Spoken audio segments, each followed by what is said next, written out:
All right, I think we can get started. Hello, welcome to Ethics Seminar Series. This is John, the seminar coordinator, and together with me is Ms. Kathy Medley. She's our communication specialist. Kathy and I will be today's moderator. And we are very excited to have our speaker, Dr. Kevin Trenberth, joining us from New Zealand today. And today is a special event. Just so you know, if you haven't done the registration for the sign-up sheet, please do so because you can have a chance to win a free book. This is a new book by Dr. Trenberth, published by Cambridge University Press. The foreword of the book is written by Al Gore, the former VP and the Nobel Peace Prize winner. So if you haven't done so, please go to registration, and we will close the registration at 3:30. And just so you know, then the seminar is being recorded, and the video will be later published on our YouTube channel. Please feel free to ask questions. You can do so by raising up your virtual hand, and we will unmute you. And you can also send us text message through chat. Let me introduce the speaker. So Dr. Kevin Trenberth is from New Zealand. He is a distinguished scholar and UNCA and an honorary academic in Auckland University, New Zealand. He worked for UNCA for over 35 years and played a major leadership role in IPCC and the WCRP for more than 20 years. He's a fellow of the AMS, AAAS, AGU, and an honorary fellow of the Royal Society of New Zealand.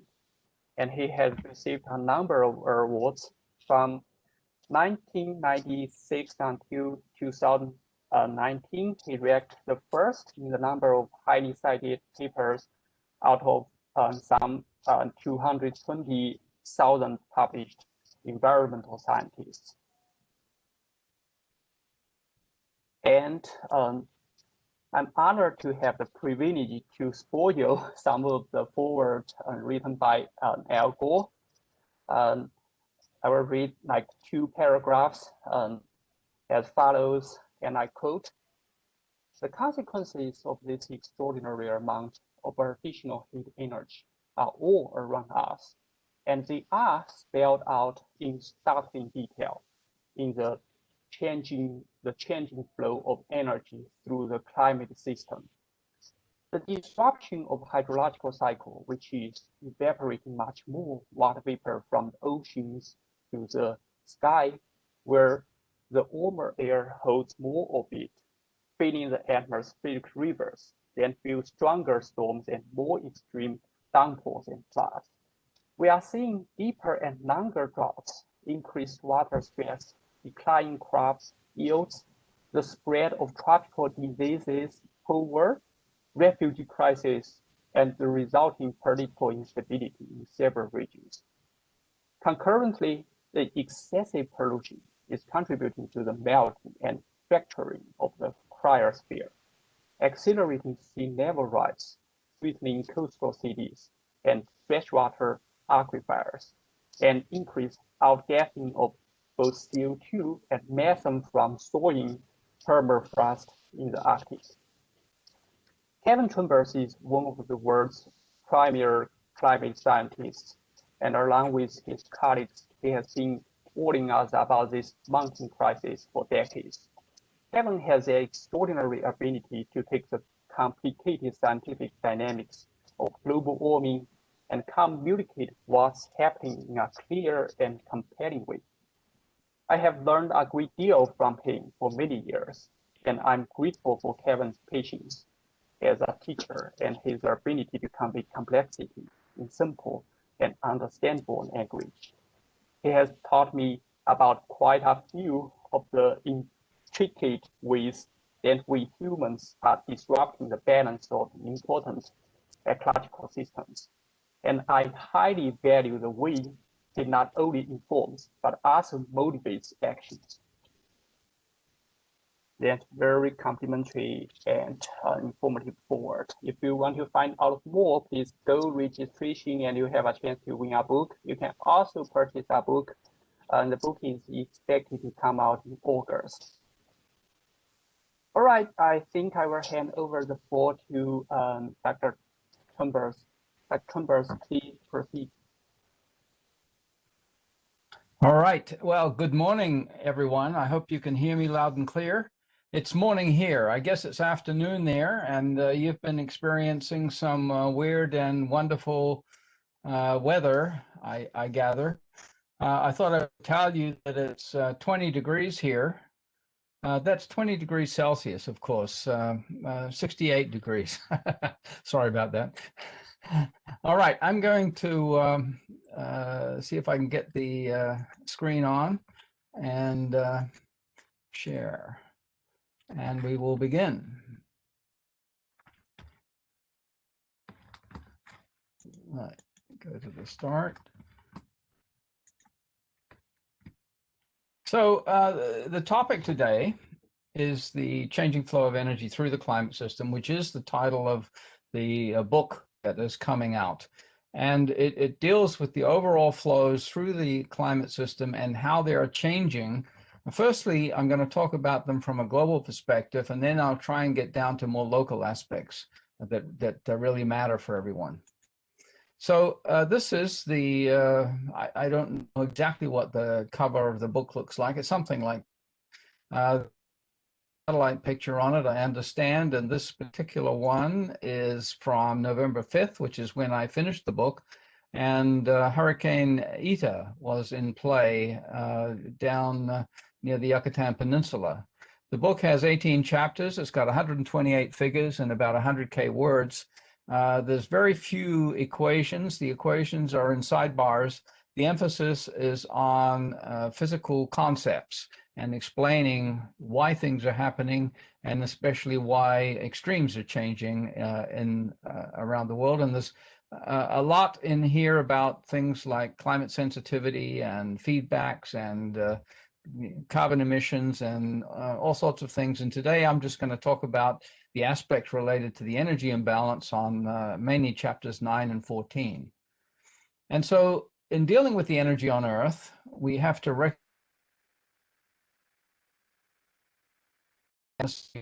and as a result, there is an energy imbalance. And I would argue that this is perhaps the most fundamental measure of the climate change. And one of the reasons is, and one of the advantages of it over things like radiative forcing, is that it's the result, the net result of all of the complicated feedbacks. So as long as we can measure this or assess this, then we are at least one step ahead. We know what the answer is that many models are trying to produce in some ways. And so this was this is an update of a figure which we produced in 2009. Most of the essence of it has not changed very much. And it shows the schematic view of the flows of energy through the climate system, but it's only a 2D version. And the main emphasis here is looking at the top of the atmosphere, where there is an assessed energy imbalance when we go to the extra decimal point.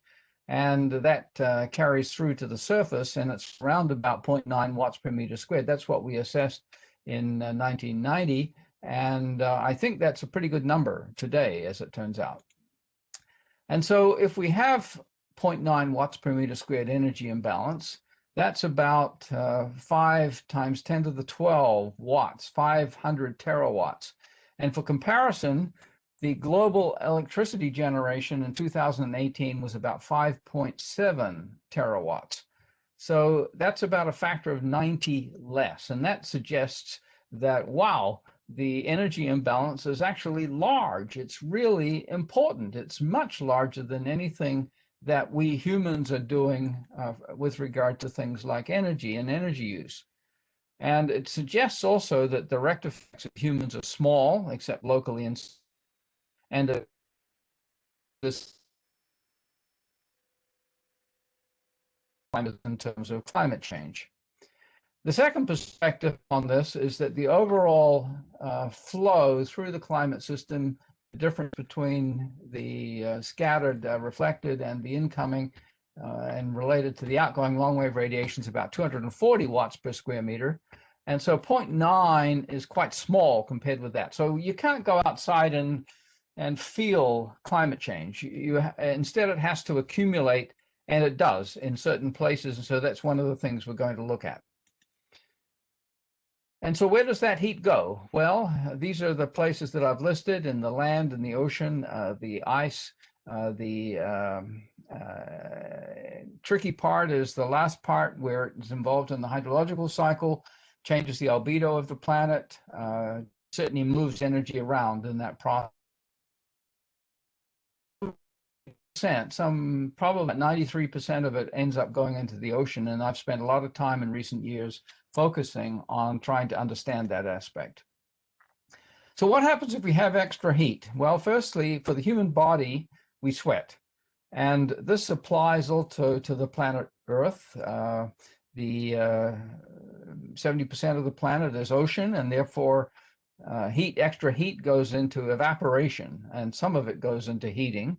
And it works also out in the West where it's relatively dry. We can use evaporative coolers, swamp coolers, to keep things cooler. And another example is, if it's been raining and then the sun comes out, one of the first things that happens is that the puddles dry up and then the temperature really increases. This is a little bit oversimplified, but, the role of water is very important. And so this is the latest estimate from NOAA of the global mean surface temperature that changes over time. And I've got the pre-industrial level marked on here, and the 0 line is the 20th century value. You can see that the warmest year on record is 2016. Last year was slightly behind that for the NOAA record. There's a couple of other records that have got those essentially tied, but certainly the last 7 years are the warmest years on record. Now, as you go back in time, you can see quite a bit of scatter. Some of the scatter is artificial because the observing system was incomplete. Prior to about 1958, the I-5758 is the IGY. There were no observations over Antarctica, and the southern oceans are very poorly covered, for instance. And some of this scatter is not real. But some of it is, and it turns out that the biggest values here relate to El Nino events. And so if we put the carbon dioxide record on here, the pre-industrial level is about 280 parts per million by volume. Again, the 0 is 20th century value. The numbers are on the right-hand side, and we are up around 315 parts per million by 415 parts per million by volume now. And I put these together in a way to suggest that there's a relationship because, we can prove that there is using climate models. And so one of the other key things is the fact that this curve is, depending on which way you look at it, concave. But certainly it's the rate of warming has increased substantially. And in fact, half of the increase in carbon dioxide has occurred since 1985. And so I think just about everyone in the audience here today is responsible for part of this. One of the ways we can look at these are the values from series, and I've got here the outgoing long wave radiation, the monthly values, and the 12 months running mean, the absorbed solar radiation, and the net at the top. So this is an estimate of the energy imbalance here. There's a little bit of uncertainty with regard to the details of the longer term trends, but the variability is believed to be quite realistic in this. The mean I've suggested here is about 0.7 watts per meter squared. That's not something we can measure from space, and that has to be assessed in other ways, and we'll go into that. Now, one of the things I want to point out here, so firstly, the outgoing long wave radiation in some broad sense represents temperature, and you can see 2016, the warmest year on record, showing up indeed here.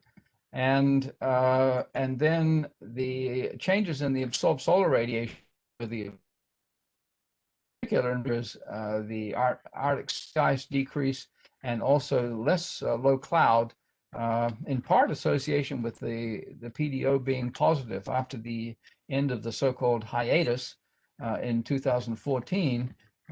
And so the planet is not quite as bright as it was, and these have canceled one another to some extent, but the values in recent years are reasonably high.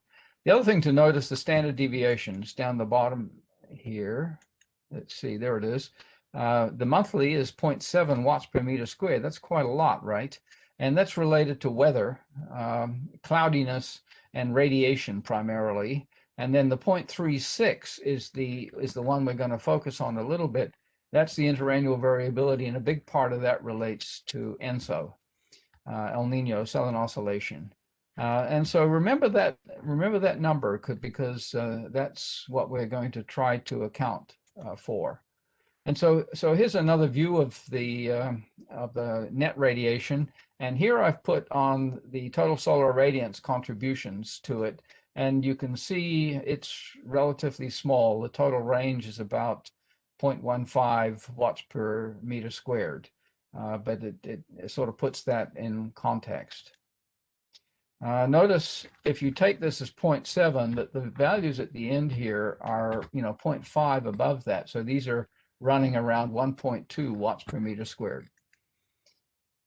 Well, what about the atmosphere? So let's look at the atmosphere itself. Well, one of the things about the atmosphere, Clausius-Clapeyron tells us that the warmer air holds more moisture. And given global warming, there's more heat, more drying, more evaporation, and more moisture. In places where it's not raining, things dry out quicker, there's more drought. In places where it is raining, the moisture is gathered together and it produces heavier rains. And so this is my little attempt at some graphics. If we have a parcel of air that rises for whatever reason, whether it's orographic or in a front or something like that, it expands as it goes up, and it rains like hell. Go back to the raining like hell for a second. There we go. And so most precipitation comes from the convergence of moisture by weather systems. And so the low-level winds bring the moisture in from about 4 times the radius of the rain area. It's about 3 to 5 in general in most weather systems, whether it's a thunderstorm or whether it's an extratropical cyclone. So if it's raining over 500 miles, say 500-mile diameter, then the airflow that's coming into that storm bringing moisture is coming from 2,000 miles away. So over Ohio, the moisture is coming from the Gulf of Mexico and the subtropical Atlantic, for instance. And if there's more moisture in the atmosphere, then that means there's more moisture convergence, and it means heavier rains. So this is an important overall schematic as to what's going on. There's increases in greenhouse gases, which increase the radiator forcing, which is really what global warming should mean. That increases both surface heating and evaporation, and the increase in temperature increases the water holding capacity. The increase in heat also increases evaporation, and together they increase the moisture content. And so this is what leads to the enhanced precipitation rates. It leads to enhanced latent heating that can lead to more storm intensity. In some cases, it certainly affects the dynamics, and it applies to all of these phenomena, all of them. And the key point is that all precipitating systems feed upon the available moisture. There's some questions that I've raised down here. One of the things in the context of the weather in the US at the moment is we've got in here extratropical cyclones, for instance. And so they're also affected, not in quite the same way as tropical cyclones, which we'll talk about a little bit more later. So what about the atmosphere? Here's the energy in the atmosphere. This is from ERA interim. This is all of the energy, the kinetic energy, latent energy, potential energy, internal energy, and so on. This is the 12 months running mean. And then this is the rate of change down here, the overall rate of increase. This is in watts per meter squared. This is in zetajoules. Notice the standard deviation at 63 terawatts. 60 or 64 terawatts. 64 terawatts is 0.12 watt per meter. of the energy, the EEI given by at the top of the atmosphere.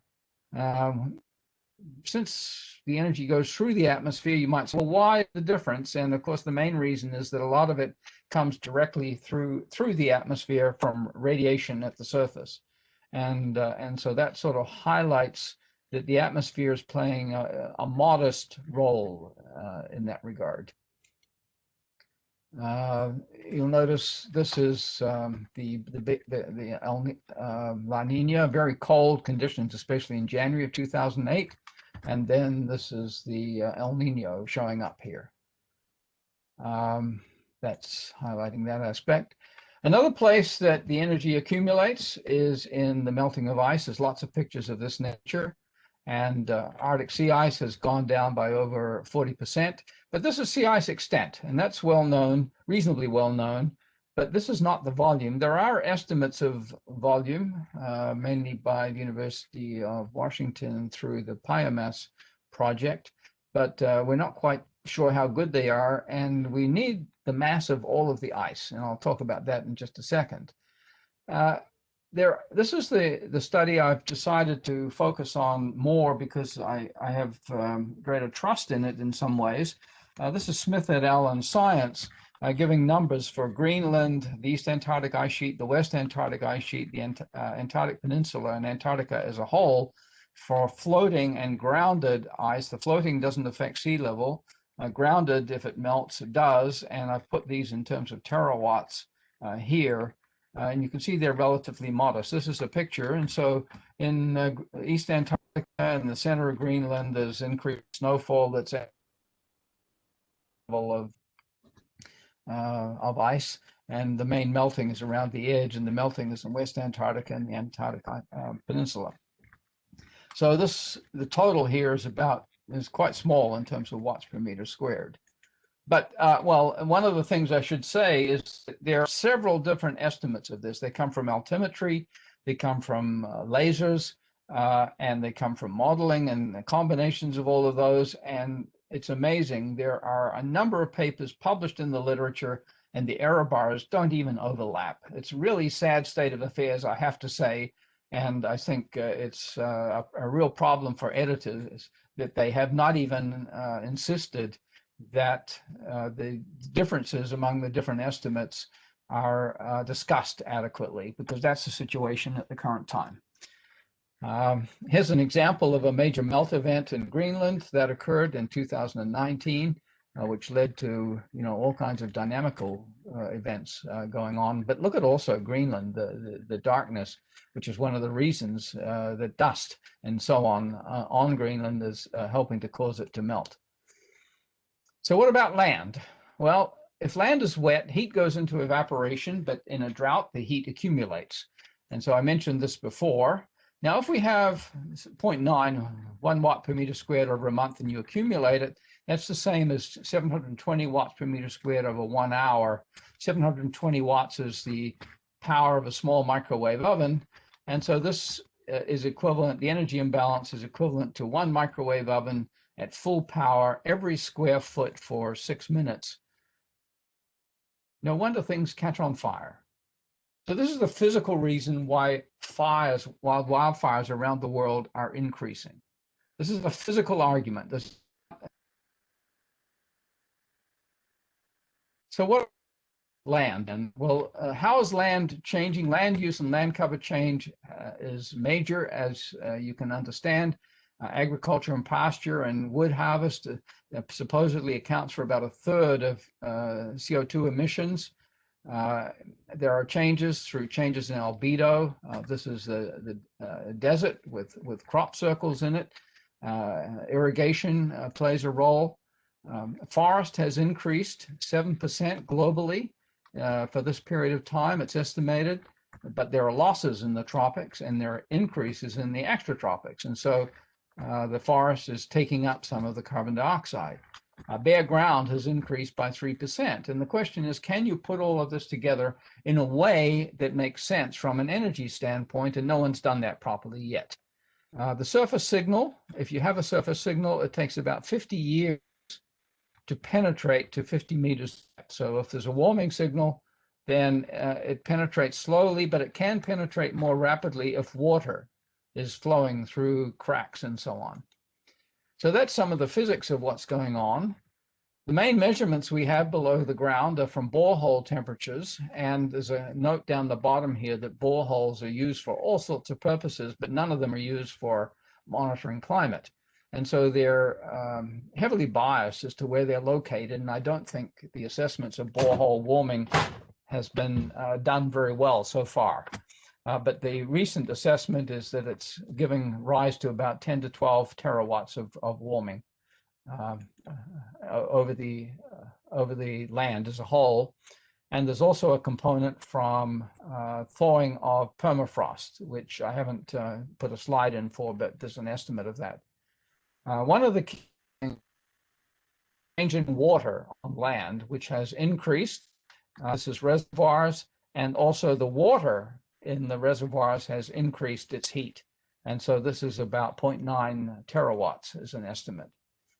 So what about the oceans? So the ocean heat content has been able to be assessed really well since about 2005, when these Argo floats that reside about 1 kilometer down and go down to 2 kilometers and then do a sounding of temperature and salinity and transmit that back to ground-based stations. And there's pretty good coverage over the globe now.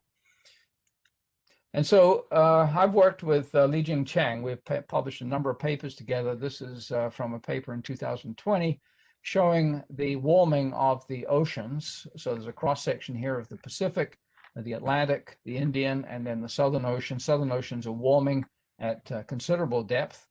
There are some patches of cooling, the Indian and the Pacific, and this relates to, you can see the isotherms here, and this relates to the fact that there's subsiding water here, rising water here, which brings colder water up into the subtropics of the southern hemisphere and also in the tropics. And so it relates to the overall overturning of waters that produces these changes. The overall global mean from the IAP data set is given here. This is updated through 2020, which is the warmest year on record, and very relentless. This is one of the best indicators that the planet is actually warming. And one of the things we did was to put these stripes for the 500-meter layers, and you can see how the warming began around the 1980s in the upper layers, but not until the 1990s as we go down to 1,000 meters. Now, some of this, of course, may relate to the improving observing system, but we also believe that there's good physics behind this, and a lot of this is real. And so for the last 20 years, which is the main focal point, my main focal point is going to be from 2005 on. This is the IAP value, and there's a slope line through here, which is 0.62 watts per meter squared, but there's a different set of values here from 5 ensemble members from ORAS-5. This is the reanalysis and then analysis in recent times from ECMWF, which takes advantage not just of the ocean observing system, but also the sea level altimetry and surface fluxes, and is more comprehensive. And you can see some real differences in the variability in these. In fact, down the bottom here, we translate changes in time squared, and the IAP study has too much variability. I put the series values on here so that you can see where they are, and also the overall ensemble mean from the RS5. You can see RS5 is lining up reasonably well with the series, but not so much for the IAP. However, IAP study overall is the best long-term record. There's a lot of much worse records. The variability from the Argo group, for instance, has twice the standard deviation of this, and it's clearly non-physical. There's a lot needs to be done to improve ocean heat content analysis, and this is then has important implications for even seasonal and long-term predictability. So this is one of the key messages I would like to get across, that we need to do a lot better. So here's the standard deviation of the IA compared with the 0.37. Remember, 0.36 was series, 0.37 from the RS5. Notice the El Nino signal in here. It's a bit amplified from IAP, but it's also there here. And so 2016 was actually cooler than 2015. Heat came out of the ocean in 2016 in order to provide the extra heat, the peak in the global mean surface temperature. And so that's some of the physics which is going on with regard to the movement of heat. And that's why all of these little fluctuations actually matter a great deal. We can also look at it from the standpoint of sea level rise. This is the altimetry record, and I've indicated the different forms here. And I've analyzed it to suggest that there's a real acceleration that's gone on. And the recent years, the increase has been over 4 millimeters per year. And so sea level rise is another excellent indicator of the warming planet. And the biggest fluctuations here are El Nino related also. They're bigger than they are in the ocean heat content. In fact, 2011 was big La Nina, and a lot of water was deposited on Australia. About 5 millimeters of the global ocean actually was deposited on Australia and formed Lake Eyre. And then in El Nino events, the heat, there's more rain over the ocean, over the tropical Pacific, and less rain, there's more drought on land, and as a result, sea level is a bit higher. So that's what these fluctuations relate to. So the synthesis globally, the atmosphere is about 3.4 terawatts, thawing permafrost is about 2, land warming is about 14. Here's the ice. The ice total is about 11 terawatts. A little bit less than the land, although if we add permafrost into the ice, they're about the same. The non-ocean total then is about 30 terawatts, and the ocean, we estimate, mainly based on the RS5 for this period, is about 430 terawatts, and that includes about 30 terawatts from the deep ocean, which we didn't look at here. And if you translate that, it comes to 0.9 watts per meter squared. And the error bar that we're assessing is about this. This is less than we had earlier because of the Argo has improved the estimates, but there's a ways to go. We could do better.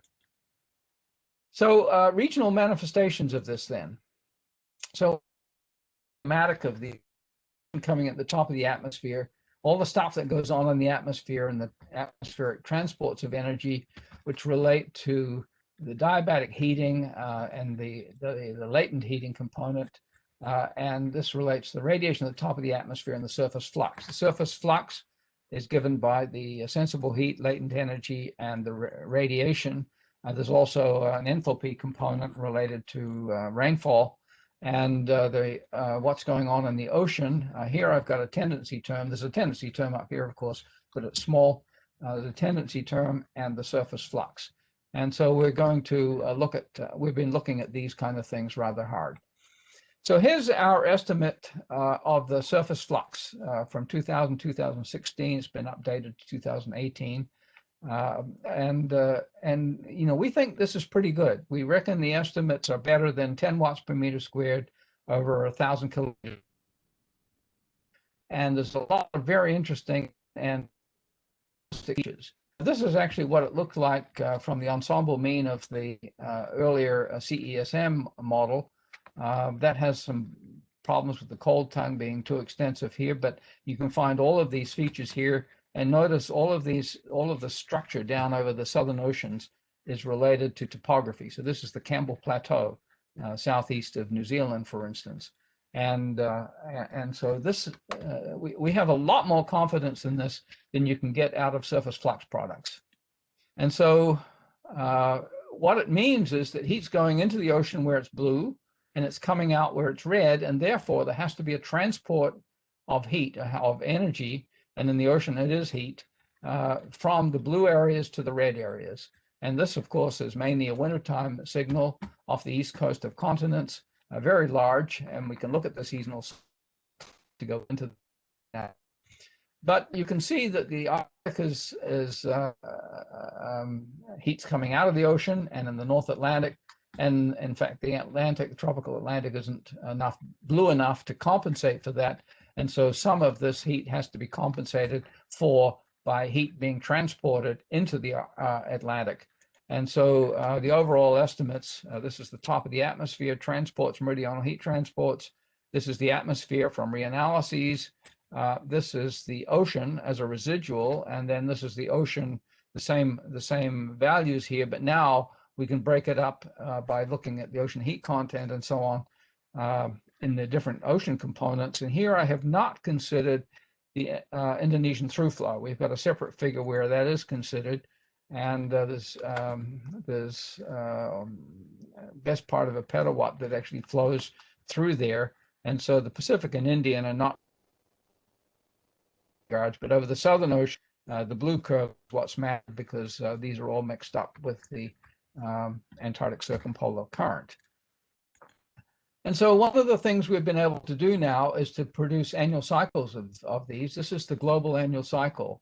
And so these are relatively new. This is the Indo-Pacific, here they're combined, and this is the Atlantic. You can see the northward transports in the Atlantic year-round, except in the Northern Hemisphere summer, which is when the sea temperatures are highest in the Northern Hemisphere. And so there's no need to transport heat northwards right at that time. And the biggest transports are indeed around March, April, May. There's a strong annual cycle in the Indo-Pacific region, and that shows up in the global values. And so this is one of the things we've been able to produce. And this does take into account crudely sea ice formation and melt in the Atlantic and Arctic. Meridional heat transport variability, then we can look at the time series. This goes from 2000 on. Here we're looking at 12 months running means. Meridional heat transport, there's some interesting structure in here. And this is what the actual anomalies look like. And you say, whoa, look at this. It's very blobby. Surely that can't be real. Well, I'll suggest to you it actually is real, and we'll break it down into the different oceans in just a second. So here's the Atlantic component, and you can see some quite striking variability, a big drop in the Atlantic in 2010-11 or thereabouts, and some other fairly substantial drops as well. This is our estimate from the Atlantic. Well, in the Atlantic, there is a moored array called Rapid Mocha at around 26 to 28 north, and that's given by the red curve on here with an error bar on it. And here's our curve here in blue. Now, I've offset these a little bit by 0.15 petawatts, and we think there's good reasons why the Rapid Mocha is biased, and it relates to geostrophic assumptions and where the moorings are and so on. And we also think that this peak here in the Rapid Mocha array is partly spurious. Remember, 2004 was when 4 hurricanes hit Florida. 2005 was when Katrina and Rita and Wilma went through in the Gulf of Mexico, Caribbean, and into the North Atlantic, and it actually wiped out one or more of the moorings. And so some of this is probably spurious and associated with changes in the observer. On the other hand, there's been papers written saying, oh, there's a decrease in the meridional ocean heat content transport because of this, and we think that you can't justify that based upon the rapid array. Here's our time series here, and well, what's going on here? This is the North Atlantic Oscillation, and this was a major negative North Atlantic Oscillation event that was responsible for this. And then in here, there's another dip with the North Atlantic Oscillation, but you can see some other changes or fluctuations of the North Atlantic Oscillation that don't show up as well. And so there's clearly a lot more going on than just the North Atlantic Oscillation, but certainly the atmospheric dynamics are playing a role in this variability. And so here, maybe you can see these values are a little bit higher, not much. There's not much of a trend right there. So in the Pacific, Indo-Pacific, we put these together in terms of the overall transports, and then down below, I haven't shown you the Indian Ocean, we've got it, but we think if we say that the values are reasonably systematic, then we can sort out the Pacific from the Indo-Pacific. Here's the changes. So poleward heat transports in both hemispheres, and then the variability over time. And look at this big blob here right at the end in 2016. And so what's going on here? Well, it turns out a lot of this variability, of course, relates to ENSO. So this is the Nino 3.4 time series, and you can see after the peak in El Nino, there's a major surge in heat transport into the northern hemisphere. You can see it here and here, a little bit here. There's certainly here, even here and here. And so there's good reasons to believe this is real. Also, some suggestion maybe some of this is coming from the subtropics of the southern hemisphere, and this is something well worth somebody looking into in more detail. You know, the relationship is not quite as good back in here, perhaps, but this is prior to 2005, and the data are not quite as good as you go back in here either. So really interesting things going on here, and you'll find more details of that in the paper we've published. Another thing then is, what about the Indonesian through flow? This is the Tasman Sea here, and I put on here the bottom topography, the bathymetry down to 1,500 meters, and you can see where the main gaps are in the Indonesian through flow. And the fact that here's the Campbell Plateau, southeast of New Zealand, and the Antarctic circumpolar current has to go around that, and there's a component goes up around the north of New Zealand in order to form the big gyre out here in the Pacific. And then there's the East Australian current, which mostly breaks off and goes north of New Zealand, but there are rings that come down in this direction. So this is the time series that was put together in ORS4 and ORS5 by Michael Meyer, and there were big decreases in 97, 98 El Nino, 2015, 16 El Nino in the Indonesian through flow. Well, if there's a volume transport and a heat transport through here, that means in terms of volume that there has to be a return flow somewhere. The return flow, part of it may be in the Tasman Sea, some of it may be out in the Eastern Pacific, may occur way over by South America somewhere, but certainly some of it is in here. And so there's an interplay between the Indonesian through flow and the East Australian current. Some of the flow was going through here instead comes down in the East Australian current. So one of the consequences then is that there was a major marine heat wave in the South Tasman Sea in 2015, 2016. And there were all kinds of consequences of that. There's some numbers up here. And there was a mass mortality of many species.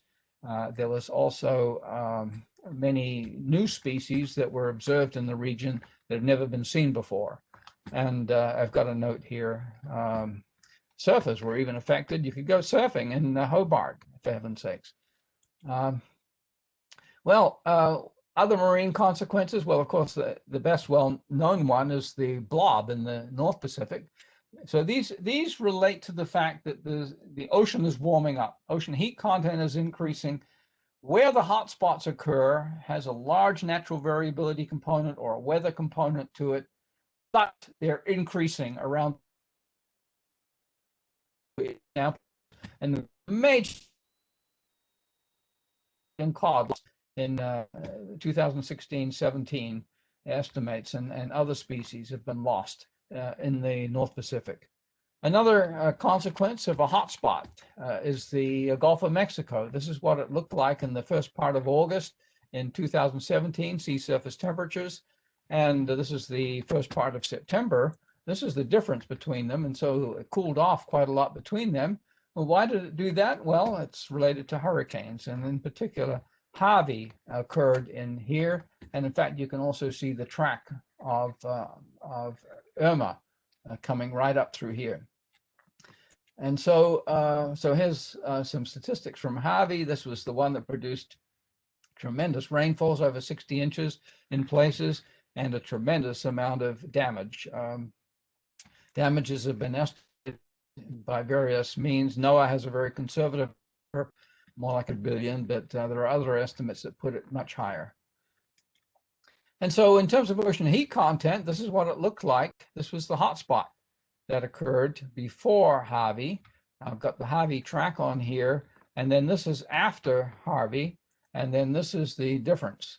And so it really cooled off substantially in here, and we can actually measure that. The ocean heat content loss was about 6 times 10 to the 20 joules. A quite independent measure is all of the rainfall that occurred in association with Harvey was estimated to be 6 times 10 to the 20 joules. And so these are completely independent measures, and it suggests that most of the rainfall that occurred over the southern parts of the United States and over this region as well. Now this is using iMerge.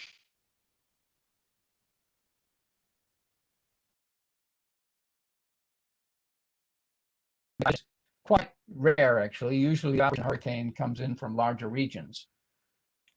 So there are other examples of tropical storms and hurricanes that have been associated with blobs of warm water that are increasingly occurring around the world. And there are other consequences around the world. Lots of flooding going on. Japan in July of 2018, first part had major flooding, and then in the same month later, record heat, temperatures over 40 degrees Celsius.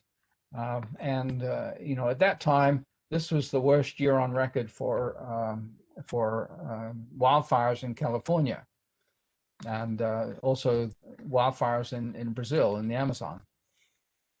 A brief comment then on typhoon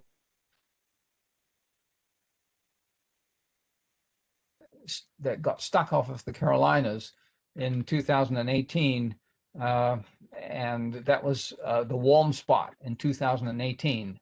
It wasn't the Gulf, and it lasted for a very, very long time, and you know, unprecedented typhoons in the Indian Ocean.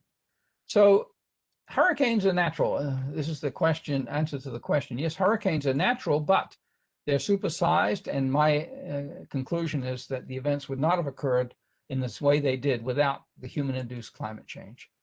And they've been really exacerbated by poor preparedness, and this is some of the damage that occurs in association with the hurricanes. And one of the interesting things is the heavy rains and flooding that can extend very far inland. And with climate change, we expect more activity. We expect more intense hurricanes, bigger hurricanes. There's been a bit of attention on more intense hurricanes, and there's some estimates of that, but there's been no attention at all on bigger hurricanes or any accounting of longer lasting hurricanes, and the total activity is really quite poorly estimated in terms of the changes that are going on. There really needs to be a comprehensive reanalysis of the entire satellite record, I believe. So here's what happened in 2020. This was spectacular. There was the North Atlantic got a tremendous amount of attention, of course, in North America, but there were at least 8 typhoons that hit Vietnam, and several of them had gone through the Philippines, and I've got some of them illustrated here. These 2 went through the Philippines and caused tremendous damage, but there was tremendous damage, some examples in the top right here of the damage in Vietnam, a very active season. And then, of course, very active year, over 30 storms, 30 storms, named storms in the Atlantic. But overall, the activity in the Atlantic in 2020 was not as great as in 2017 when Harvey occurred, and Irma and Maria, and so the intensity is not fully taken into account, or the lifetime and other aspects in this statistic. It's continuing.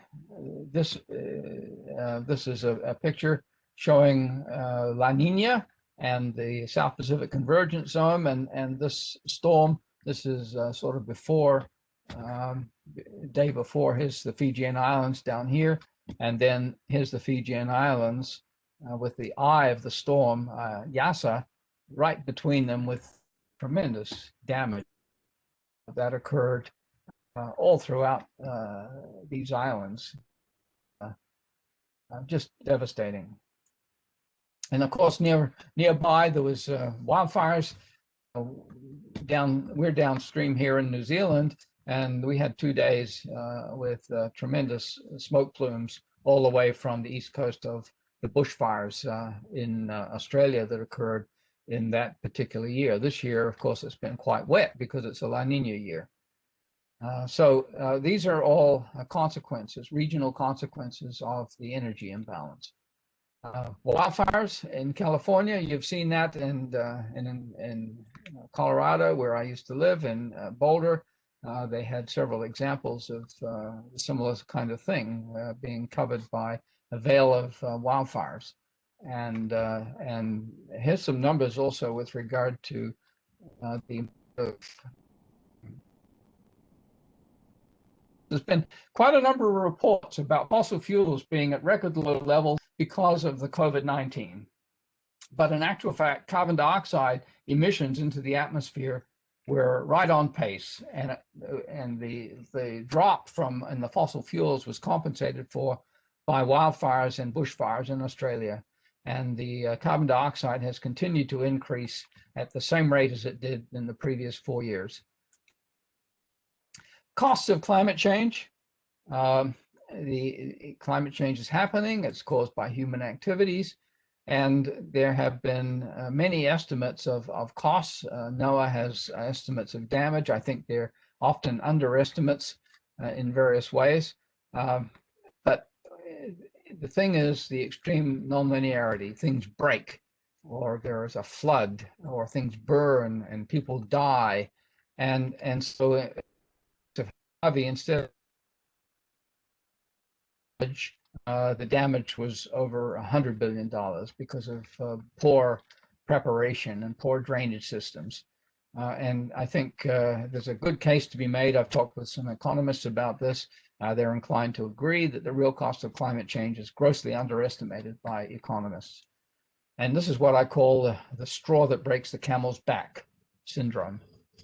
You might remember that. And so the EEI, Earth's energy imbalance, has implications for the future. I think we can now at a point where we can balance the energy budget locally reasonably well within about 10 watts per meter squared within 1,000 kilometer scales. And we can link these variations to heat waves on land or marine heat waves. And these have profound consequences in both hemispheres, in wildfires and changes in storms and so on.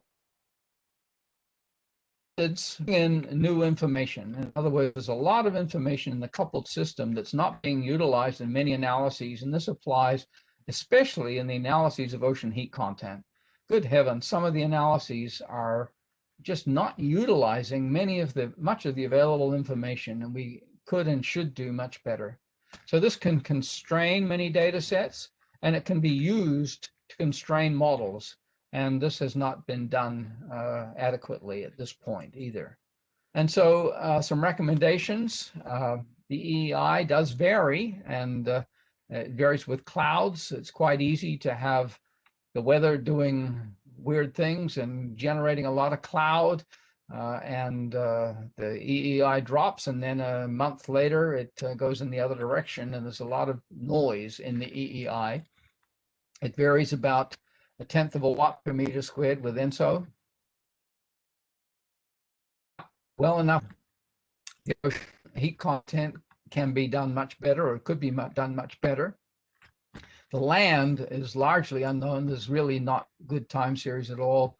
The ice, there are some time series, but the agreements among various syntheses do not even overlap. Surface fluxes are very useful locally, but they're quite hopeless. You can't do those to better than about 30 watts per meter squared by themselves. It has to be done in a coupled context. And so analyzing land and ice in this framework would greatly improve knowledge about each of these components, and it would set the stage also for initializing Earth system prediction models. This is on for seasonal prediction and longer term prediction. And right now, I would argue that we don't do this at all well.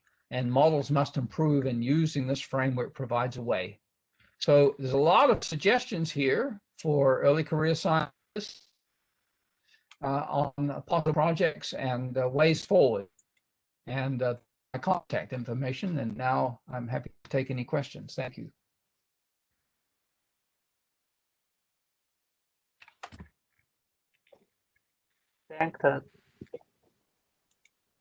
Thanks, Dr. Trenberth. So we will announce the winner of the book raffle and proceed to the Q&A shortly. But first, we'll watch a short video. It's a tape about Dr. Trenberth's interview with PBS in 1997. It's very precious. It's hard to believe that many of those things about climate change have been discussed 2 decades ago. So let's play the 9-minute video first, and in the meantime, we will be working on the raffle. We will be doing some Google random number generator to do the raffle.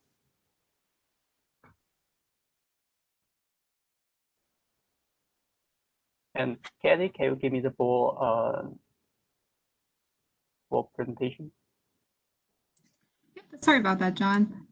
You have the ball now.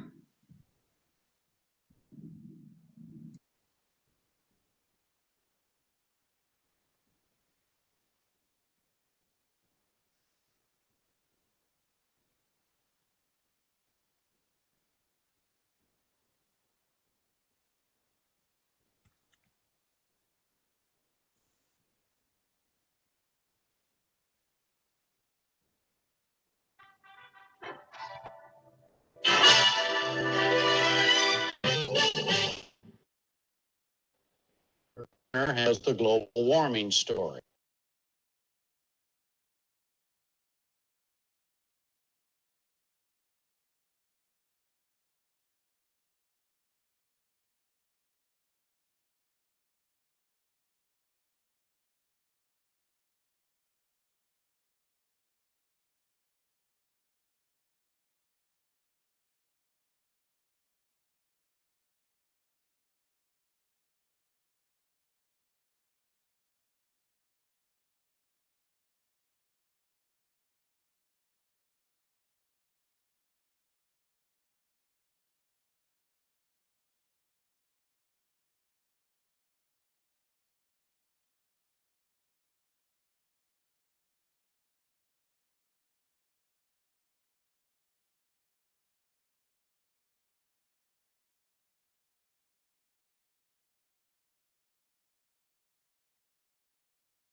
Thanks, John. So now we are ready to announce the winner of the book giveaway. I hope everybody has like a little drum set. They're doing a nice drum roll right now.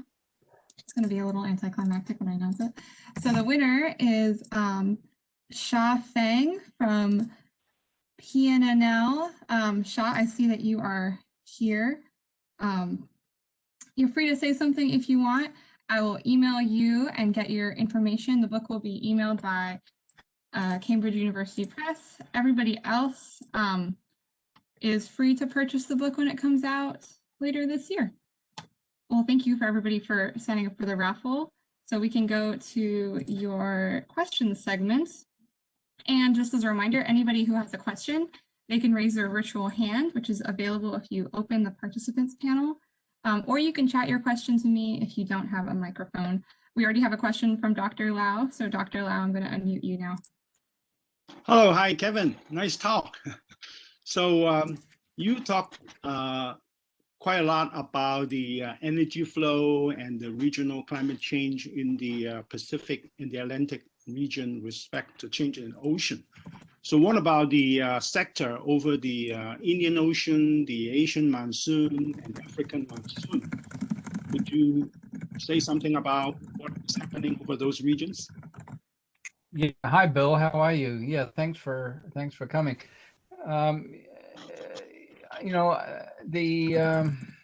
John and others decided to show this video from 1997. It was one of the things when I was packing up at NCAR. I had some old VHS tapes. There's quite a number of others as well of me giving presentations on national news, and that was one that was on PBS that was relatively long.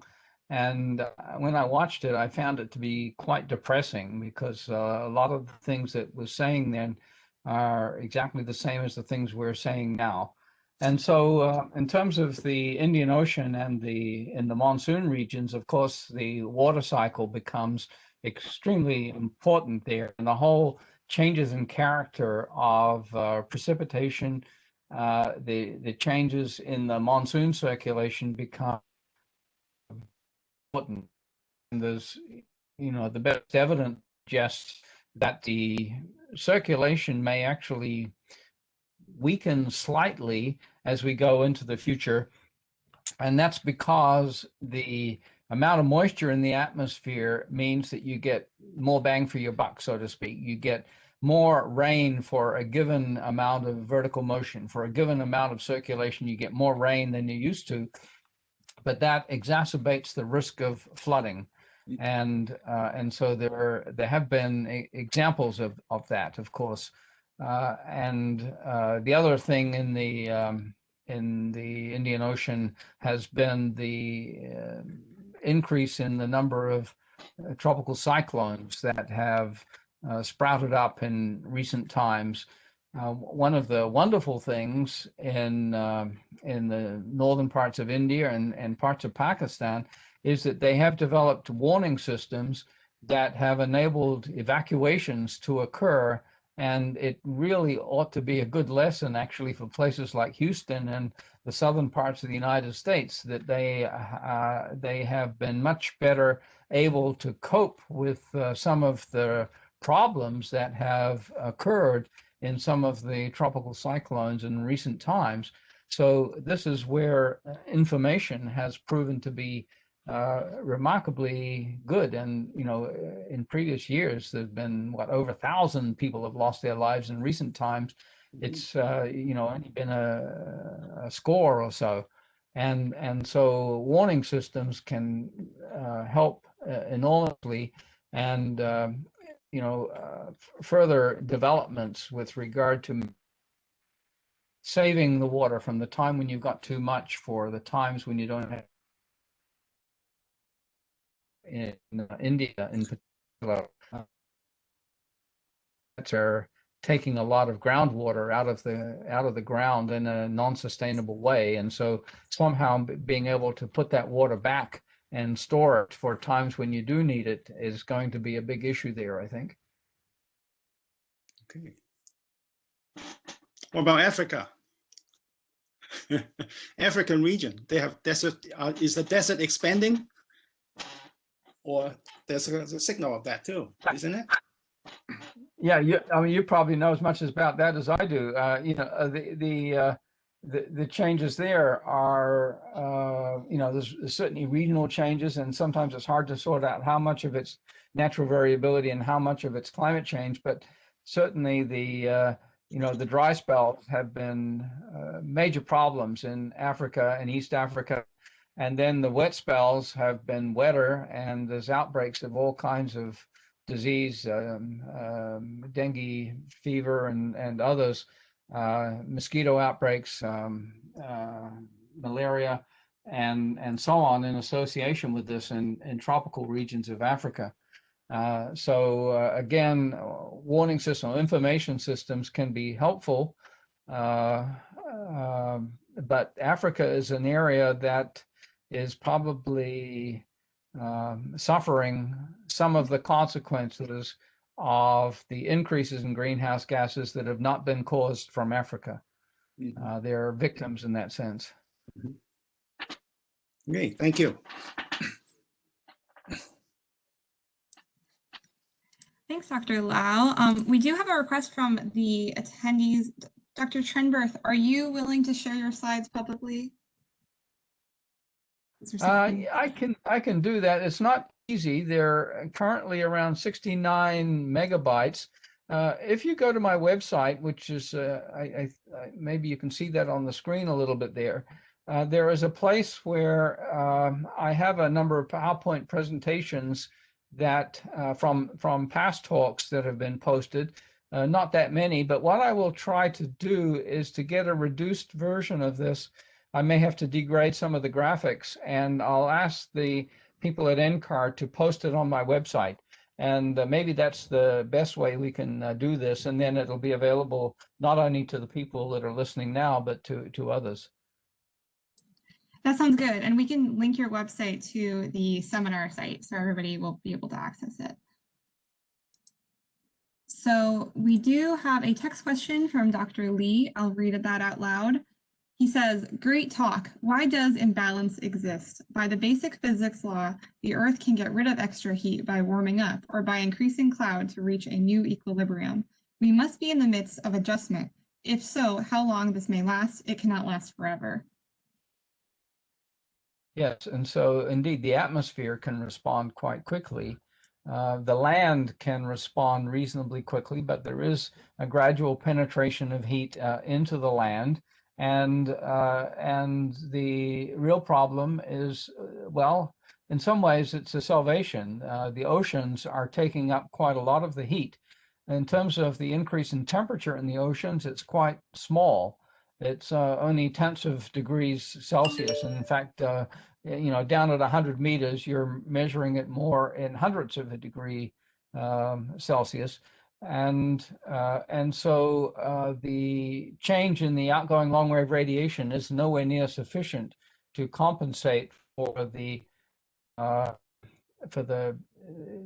back radiation from the greenhouse gases that's being caused by the increase or the change in composition of the atmosphere. And so although the oceans warming up means that we're not seeing the effects of that energy balance quite as profoundly as we might otherwise, it is accumulating, and there's excellent evidence of that, and it's having consequences. And so the last maybe 5 years or something like that, these marine heat waves are emerging increasingly around the world, and where they occur is largely a chance. It relates to weather, it relates to El Nino, it relates to the North Atlantic Oscillation and things like that, but they do occur increasingly, and they're having substantial consequences, and the consequences can range from preferred tropical storms in the tropics to extra moisture feeding storms. And that's the sort of thing that may be happening a little bit now in the United States, with the Atlantic being relatively mild and the storm track bringing extra moisture in, and as a result you can get extra snow in a big winter storm, and a little bit of extra latent heat can make these storms more vigorous, and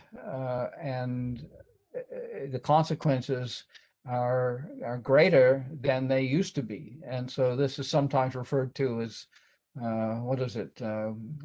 Global weirding, something like that. But yeah, there are consequences. Thank you. Our next question is from Monique Bali. Monique, you are unmuted. Hi, Kevin. Firstly, it's an honor to attend your talk. Back in the 90s, when I was a student of atmospheric science, the first book on climate modeling was prescribed to me, was authored by you, and that actually triggered very good experiments, novel experiments on climate models, which eventually led to the improvement of models. So now I work at NOAA. Back then I was in Bangalore. But my question to you is that what do you see is the future of modeling? How do you see improvements in the models in the next decade? What would be the process by which they would be able to improve those models? What do you think is the future? So thank you for the question. Yeah, in the talk I meant the challenges with regard to energy have not been addressed by looking to see exactly how the energies are flowing in models properly. And I think this is a big issue in the oceans as to how much heat gets diffused artificially in the ocean into places where it ought not to be, and to whether you can initialize the ocean models properly. In terms of the atmosphere, I think there are chronic problems with regard to subgrid scale parameterizations, convection, and in particular. And so one of the areas of work that is in partly being led by NCAR is to run climate models as cloud resolving models. And so there have been a number of models that have been run at 4 kilometer resolution, and you turn off of the subgrid scale parameterizations, and the outcomes of those models tend to be rather different than the models where the convective parameterization is turned on. And so I was wondering how this current event that has been occurring across the United States, how well it was actually predicted. And part of the issue is that the models, the NWP models, even at the resolutions they're running now, they can't turn off the subgrid scale parameterization. And as a result, all of these models tend to stabilize the atmosphere somewhat prematurely through the subgrid scale convection. And if the convection were more realistic, it allows the large-scale baroclinic waves to play that role. And so baroclinic instability transport heat upwards, energy upwards. And I don't think that's done properly in climate models at the current time. And it's hard to see how you can get to run, say, 4 kilometer resolution models globally for very long times. And that's certainly not happening now. But the demonstration is there that the results are a little bit better. They're a little bit different. This is especially with regard to things like hurricanes and typhoons, and I think that's one of the challenges. One of the questions then is can you learn from those high resolution models? This is things like WRF, the WRF model. Can you learn how to better parameterize the subgrid scale processes? And this applies also to the microphysics is another challenge because of that relates a lot to aerosols and clouds, and that's the issue with regard to the very high climate sensitivities that have been found in a number of climate models in recent times. And so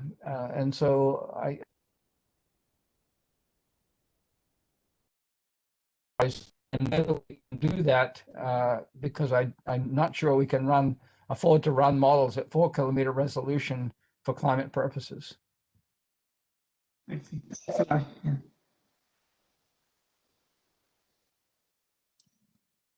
Thanks for the question. Are there any others? That's actually it for my queue, but if anyone has any questions, they can raise their virtual hand or type it in the chat.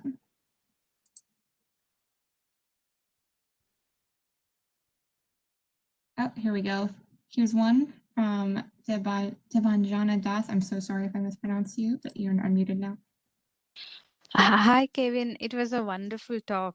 I have a question. Like, I'm from India, so as you mentioned, in Indian Ocean, we are getting more tropical cyclone because of the global warming. So my question is that recently there was a cyclone Amphan, the deadliest. So there is the cyclones are getting like rapid intensifications, like from category 1 to category 4 or 5. It's getting very quicker. So is there any association with this earth energy imbalance, or how? Like, what could be the possible reason for this rapid intensification?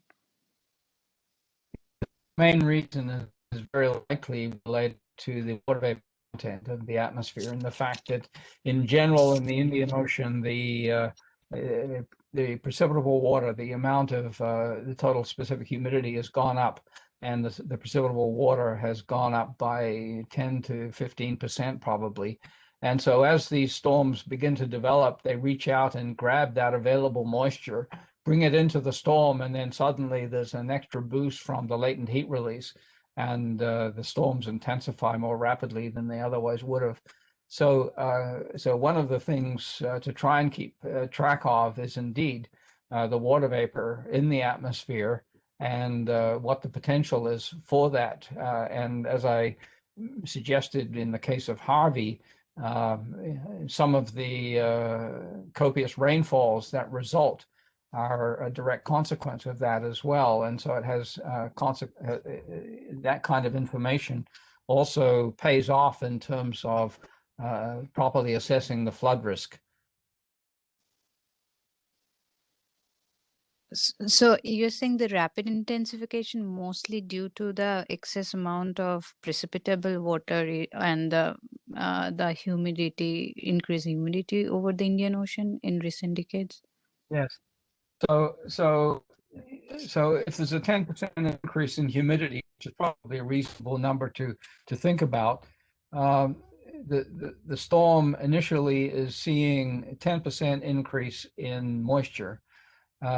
Once that moisture condenses, then it gives rise to a 10% increase in the latent heating, and that causes the storm to begin to intensify.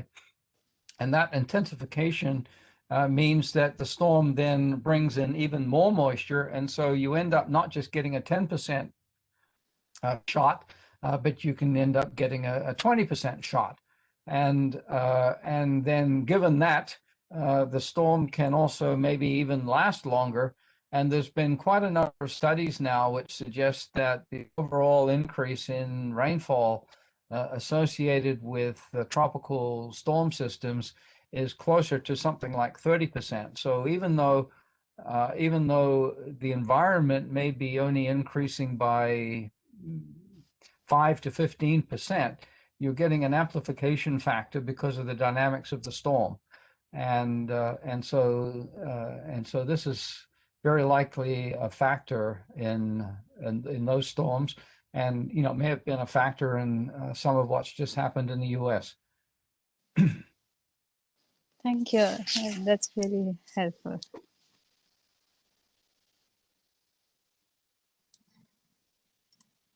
So we also have a text question from John Guile.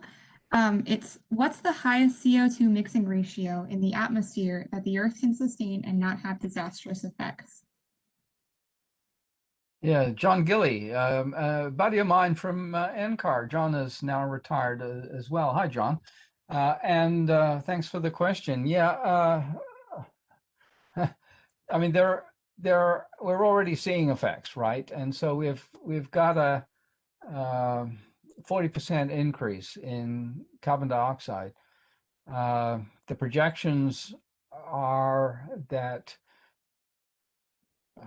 I don't know, let's see.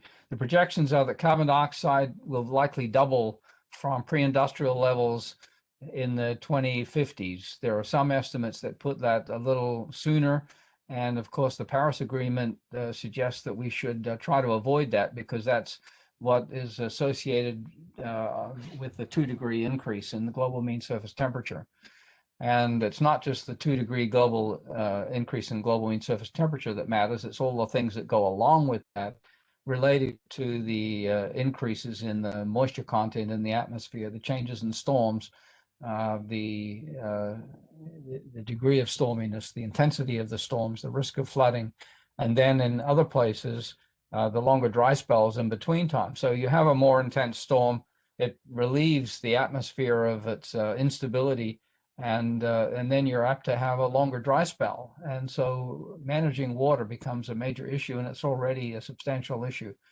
And so when you get to 200 and when you get to double carbon dioxide levels, going from 280 to 560 parts per million by volume, we're already in trouble. And I think we're, if we take strong actions, and the Biden administration has begun to show some real leadership in the United States, and I think that can carry over internationally.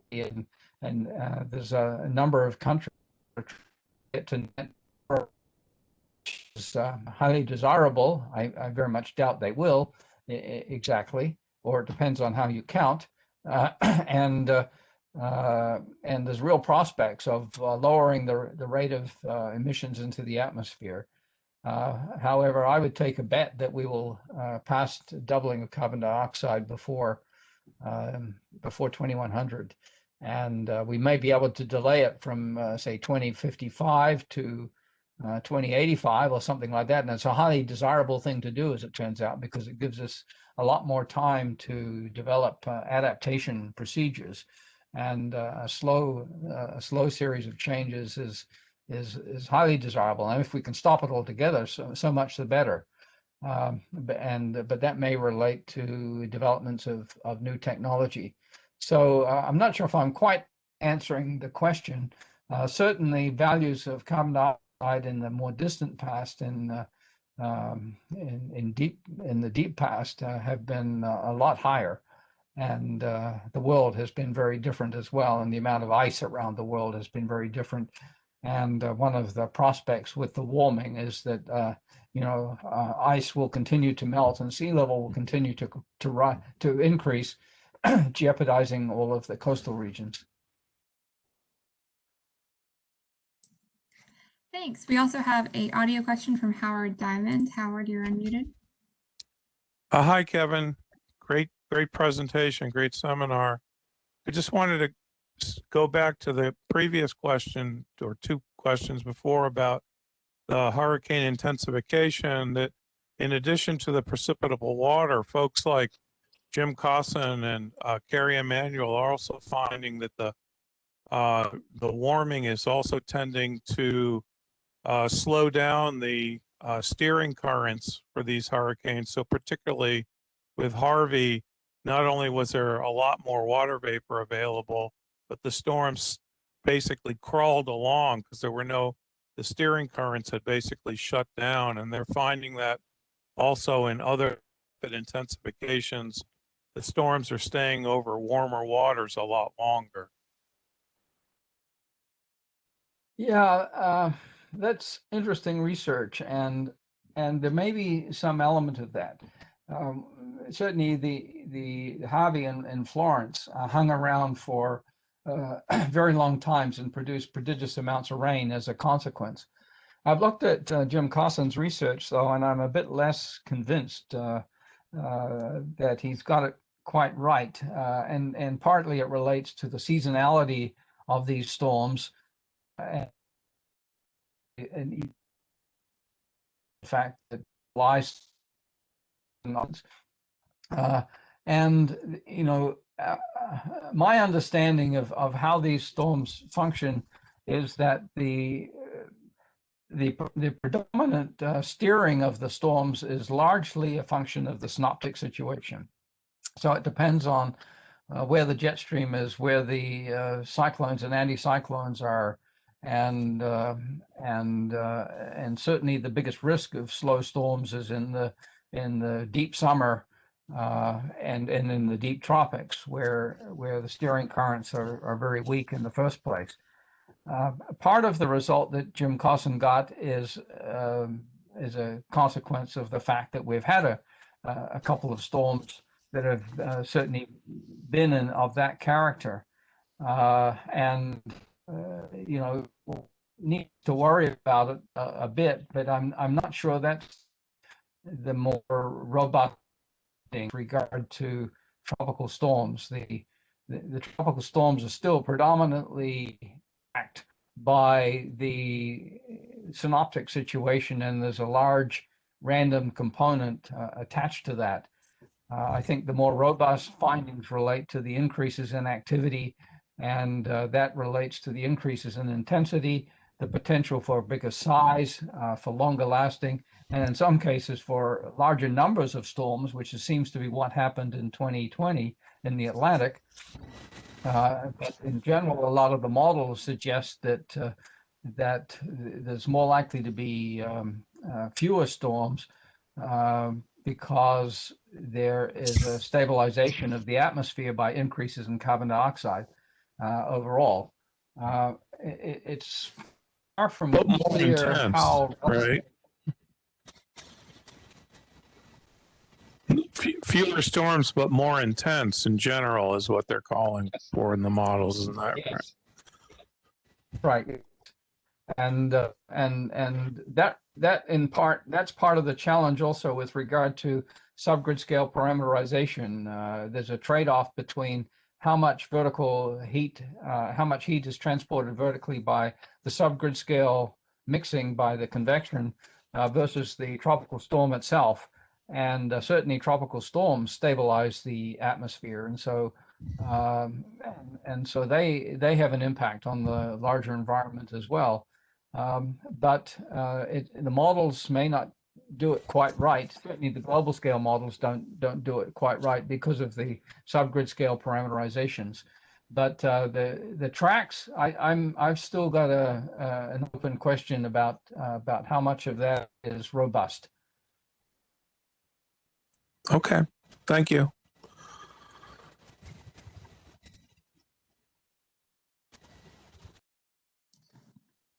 Thanks for the questions, and thank you to Dr. Trenberth for your presentation and all of your answers to all these questions. I think that is it for us. So we will continue next week as our seminar series continues. And just as a reminder to everybody, we'll have a recording of this seminar up on our YouTube channel later this week, so everyone can review it. But thank you, everybody. Have a great day. Thanks very much. Thanks, Dr. Trenberth. That's a great talk.